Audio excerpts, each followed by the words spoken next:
Handicapper Steve here, handicapping the racing from Keeneland Racecourse here on Saturday. It is the 11th of October, 2025. Gonna look at the ninth race from Keeneland, but before I get on to that, remember to please follow me on Twitter at Horse Racing Cat 5 for more selections for race courses around the world, and I mean it around the world.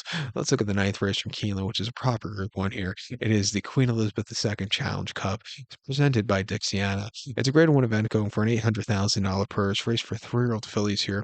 We have a good group of 9 horses going 1,800 meters or a mile and an eighth on the turf course. My top selection, I'm going to go with the number 5 horse here, Opulent Restraint. We're going to go 5192 in the superfecta, 5192 super. Top selection of 5 horse, Opulent Restraint. This 3-year-old Philibert Bowie, Chad Brown trains, Joel Rosario gets the mount. They ran the horse most recently in the Saratoga, mile 3/16 on the 9th of August, and he finished third by 2.5 lengths that day. And he just stalked all the way around the race course.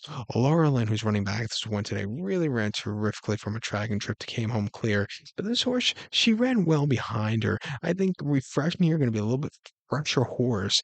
I think they'll see a stronger pace to close up into a turf course that plays more towards closers here. He can win also, but I've noticed routing, closers do very well here.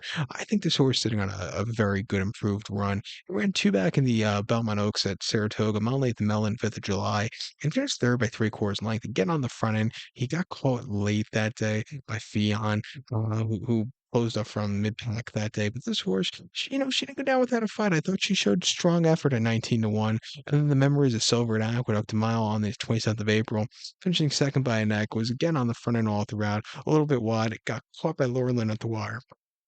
But again, she ran her heart out, and she had a very bumpy trip behind Nitrogen in the Florida Oaks prior to that, where she wasn't comfortable. I would like her, they've been sending her to the front in her last few races. I would like her, unlike she did early on in her career, where she was stalking just off the pace setters. If she does that, I think she could go really a long way. She's getting Rosario up as a very good finishing rider, 4-1, training well locally, off the bench. I'm going to give her a shot on the ticket. One horse, Lush Lips, for Brendan Walsh, entirely Gaffleone, could find a trip also. Ran most recently in the Del Mar Oaks at Del Mar over the 9 furlongs, where she finished second by half length. She was very wide. She just missed late, but she had a great final quarter mile that day. Not a bad race after all said and done. Prior to that, the 10th over the mile at Churchill on the launch, finished third by 3 3/4 lengths. Again, stupidly wide, but she got there nick of time. And the Eaglewood, or in the Edgewood at Churchill Derby weekend, she placed by Nitrogen. Nitrogen was, had a great run from mid-March to about June. Even now, she's doing a decent horse. But her turf races, Nitrogen did well. But this horse was placing behind her, running some terrific races. I think coming here 5-1 off the bench, training well turfway. I'll give her a shot in the pick 4 to possibly small upset here. But to recap my selection for the night from Keeneland, it's the Queen Elizabeth II Challenge Cup. We're going to take the 5-horse Opulent Restraint to give kudos to the 1-horse Lush Lips, 5192 Super, 5-1 in the multi race. So good luck to all. Please follow me on Twitter at Horse Racing Kid 5. Good luck, everybody.